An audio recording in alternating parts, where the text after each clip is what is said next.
OK, maintenant une vidéo sur l'utilisation du babillard que dans D2L, ça s'appelle discussion. Encore une fois, je suis dans le cours démonstratif pour D2L. C'est quelque chose que j'utilise pour faire les vidéos. Alors, si je me rends en discussion, on va voir ceci, c'est la coquille de un de mes anciens cours d'intégration des technologies d'information et de communication. Et on va voir qu'il y a les sections qui existent déjà. Qui sommes-nous? Alors ça, c'est la première chose que je demande à mes étudiants de faire dans la première semaine du cours, de se présenter et de dire un peu qu'est-ce qui s'attend du cours. La section table de cuisine, j'aime bien ça, c'est quelque chose, les gens peuvent utiliser cette section s'ils veulent discuter de quelque chose qui n'est pas déjà discuté dans les activités. Alors, la raison que je présente cette vidéo, c'est pour montrer qu'il y a des restrictions au visionnement des différents modules. Alors, encore une fois, c'est pour s'assurer que les gens complètent le cours de façon linéaire. Alors, je vais aller changer mon rôle à étudiant, puis je vais aller montrer qu'est-ce qu'il y a de l'air discussion. Alors, je vois ici qu'il y a seulement les activités 1.1.1 et 1.1.2. La raison pour ça, c'est car j'ai déjà, dans une ancienne vidéo, j'ai déjà montré que j'ai affiché quelque chose dans Qui sommes-nous et j'ai affiché quelque chose dans 1.1.1. Alors, pour être capable de voir 1.1.3, la prochaine section, je dois aller ajouter un nouveau fil de discussion à 1.1.2. Alors, je vais juste dire, je vais écrire mon nom ici, là. Puis, je vais coller ma réflexion et je vais la publier. Alors, en publiant ceci, lorsque je vais retourner à discussion, je vais maintenant avoir accès à la prochaine activité. Dans ce cas ici, c'est 1.2.1. Alors, comment faire ça? Alors, je vais retourner à mon rôle d'instructeur, puis je vais retourner à discussion. Alors, je vais revenir à la première activité. Bien, ici, à cause que je suis l'instructeur, je vois toutes les activités. Je vais aller à 1.1.1, puis je vais cliquer sur modifier le sujet.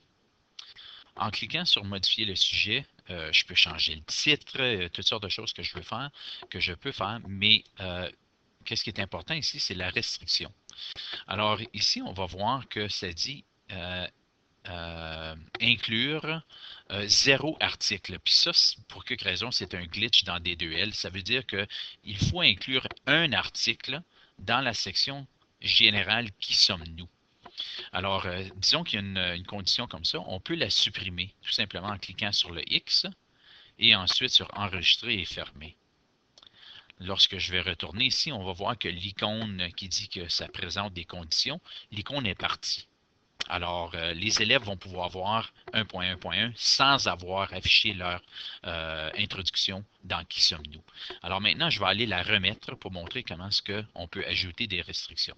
Alors, je clique sur la flèche, je clique sur Modifier le sujet, sur Restriction, puis ici, je vais aller joindre une condition qui existe déjà. Alors, les conditions existantes sont le fait que je veux que la personne affiche quelque chose dans Qui sommes-nous? Pour quelque raison, c'est un des derniers ici. Non, il n'apparaît plus à cause que je l'ai supprimé. Alors, je vais aller créer et joindre. Alors ici, je veux que ce soit à partir des discussions.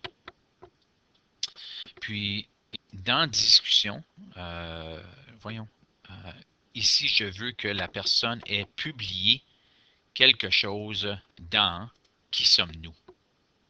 Alors, je suis allé, je vais répéter, là, dans discussion, je veux que la personne ait publié dans le sujet, puis le sujet, c'est Qui sommes-nous?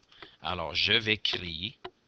Ah, j'ai pas mis le nombre de messages. Je veux qu'il y ait un message d'affiché dans Qui sommes-nous? Dans Qui sommes-nous? Alors, une fois que je crée ceci, vous allez voir, ça dit inclut 0 article, mais ça devrait dire un article dans le sujet Qui sommes-nous? Enregistrer, fermer. Lorsque je reviens, je vais voir que 1.1 présente des conditions de diffusion. Alors, pour avoir accès à 1.1.1, le participant ou la participante doit avoir affiché quelque chose dans Qui sommes-nous. Pour avoir accès à 1.1.2, la personne doit avoir affiché une réflexion dans 1.1.1. Maintenant, je pourrais aller ajouter que je veux qu'elle affiche une réflexion ainsi que 2 rétroactions avant d'avoir accès à la prochaine activité. Dans mon cas, dans mes cours, je dis tout simplement que je veux qu'il y ait une réflexion d'afficher avant d'avoir accès à la prochaine activité. L'autre chose, dans 1.3.1, je dis que je veux que la personne ait affiché dans 1.1.2, mais je veux aussi que la personne, excusez, c'est pas à la bonne place, c'est la prochaine activité, pour avoir accès à 2.1.1, la participante ou le participant doit avoir affiché dans 1.3.1, ainsi qu'il ou elle doit avoir fait le dépôt de son module 1.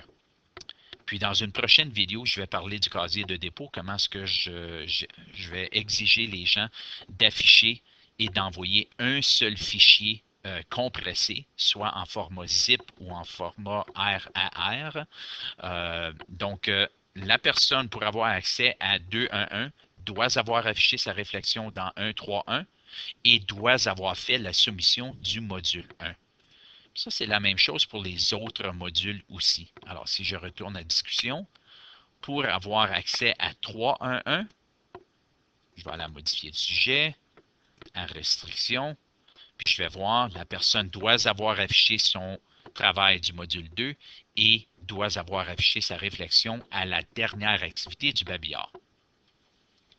Alors, j'espère que ça l'explique un peu comment ajouter des restrictions au babillard. Dernière chose que j'aimerais montrer dans cette courte vidéo, c'est à partir des discussions, j'aime bien me rendre à statistiques. Puis là, ça, c'est des noms fictifs que notre technicien Dan a créés.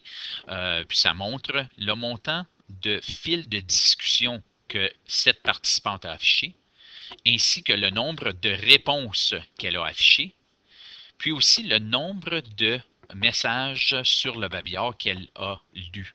Alors, ces statistiques-là peuvent être très utiles pour encourager les gens d'afficher leur fil de discussion, d'afficher leur rétroaction et aussi de lire les messages des autres participants et participantes. Alors, c'est tout pour cette vidéo. La prochaine, dépendant de l'ordre que vous voulez regarder, portera sur le casier de dépôt.